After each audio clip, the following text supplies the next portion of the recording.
Hey, cool, you made it. All right, so here's the deal. There's a boat and it's ugly, and we're going to try to fix that. Check it out.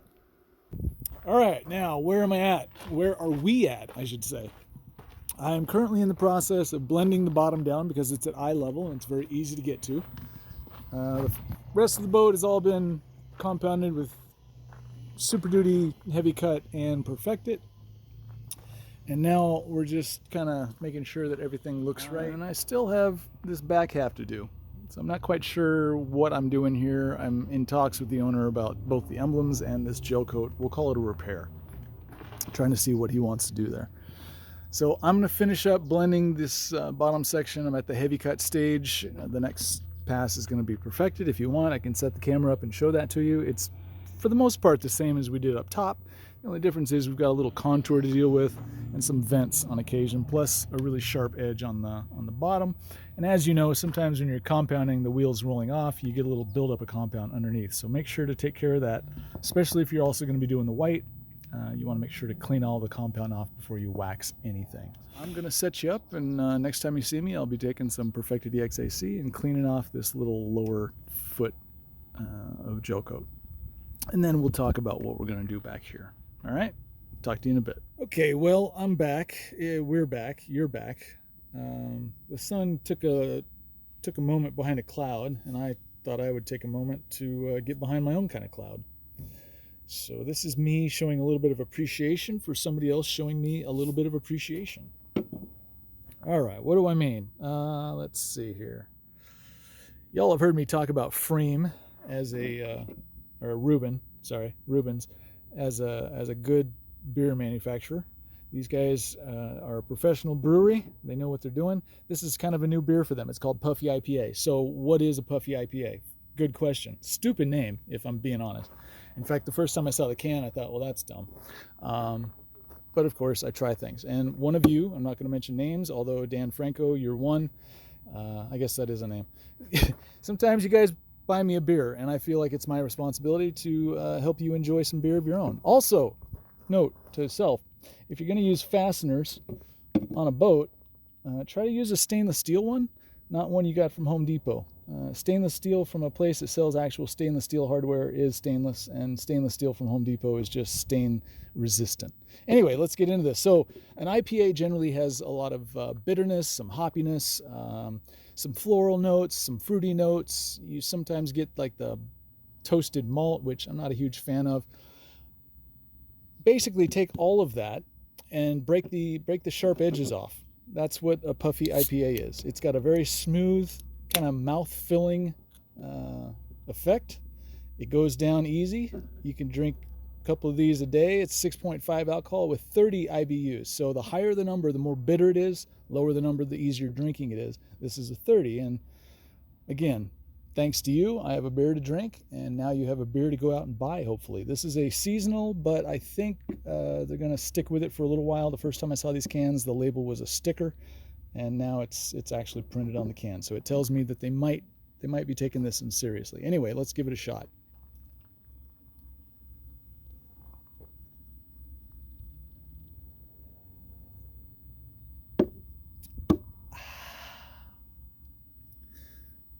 Yeah, that's good. Seriously, with a burger, I could see maybe 2 22-ounces making my afternoon just about perfect on a sunny day. Anyway, again, thank you very much for supplying me with some beer money. I appreciate it very much because this boat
All right, well, I had to go track down my random orbital polisher because I had loaned it to somebody last winter. And this is the first boat of my spring. So what I'm gonna do right now is address the white boot stripe.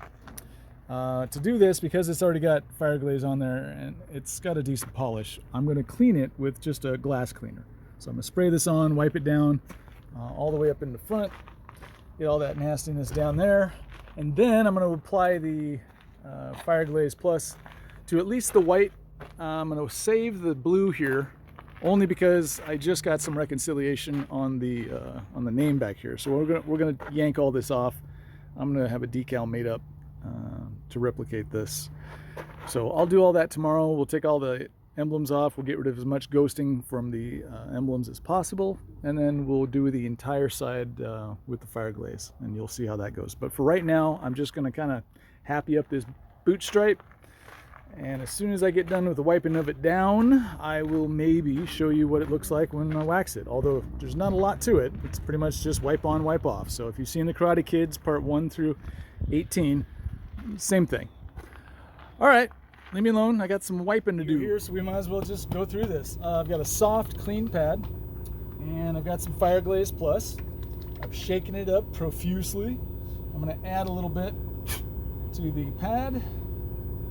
This is a brand new pad, so I'm not gonna just do the couple dots. I want it to saturate a little bit, so I'm putting on a little bit more than normally I would suggest.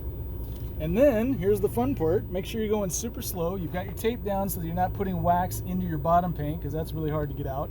I still might do it, but I'll use my microfiber rag really quick to wipe it up before it dries. So I just spread this out. This stuff goes a long way. On a car, one drop of this will cover 3 square feet. So, and then just go slow and let the buffer wheel just work it in. That's it. There's no thought process here. I'm just going back and forth, letting the buffer do what it does.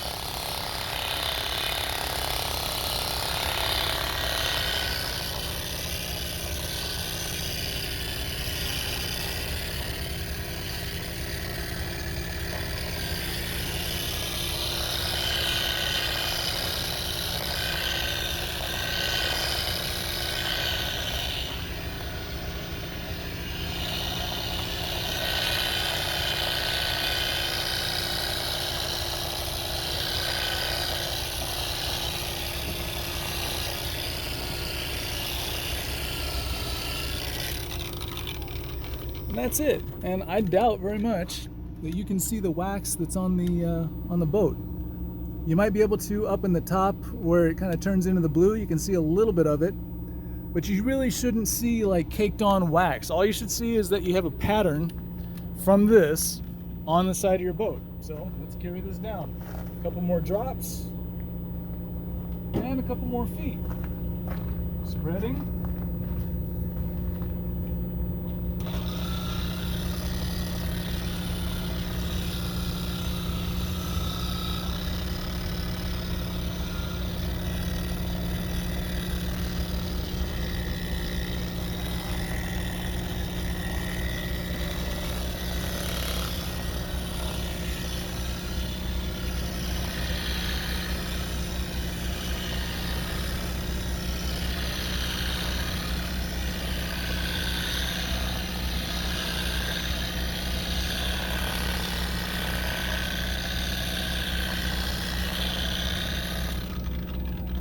That's it.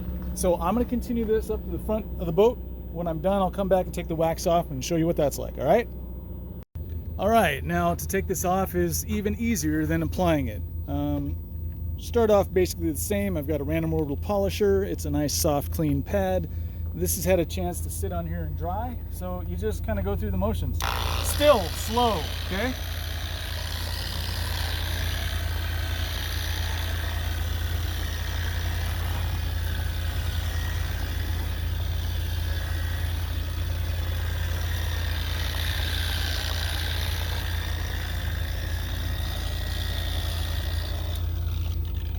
That's it. It goes pretty quick. There's really not a lot of work to it. I'm going to go up to the bow and I'll come back and we'll talk about what we're doing with the rest of the day.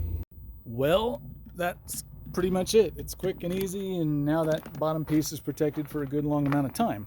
I do face a bit of a quandary at the moment. So I've got 4/5 of this whole side done, but I still have all this to do. We're supposed to get some weather tonight, and it's going to rain. Now that tells me that my exposed gel coat here is going to have a bunch of water coming off the top, and it's going to roll off the side right about here. And it's going to stain the exposed gel coat. Not stain it so much as just, you know, it's blech, who wants that? So I've got a couple hours left in my day. There's no reason I shouldn't do this. I'm going to have to do it eventually. So I'm going to wax from the bow to about 6 inches away from this line. That way at least it's covered and it's protected.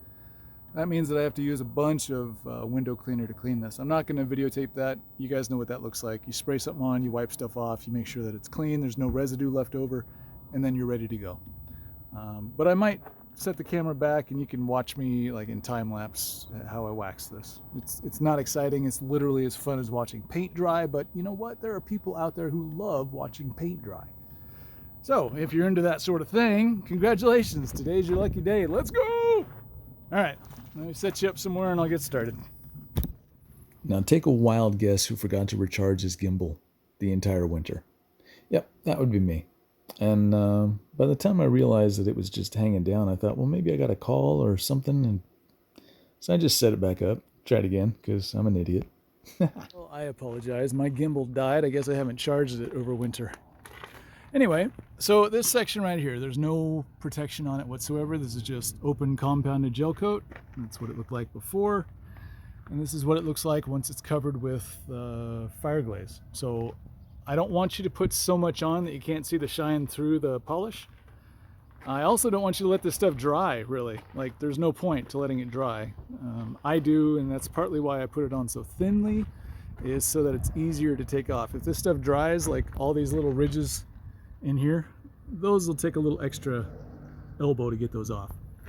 But because it's such a small piece, the way that the foam pad works when you're putting on a polish, it just imparts a lot of it in a small section. So I have to just kind of work with what I got. Anyway, I will be the gimbal for the rest of this, although I think what I'm going to do is just take this off. Here's the deal, guys. It's a soft foam pad and exactly the same motions you just saw me go through.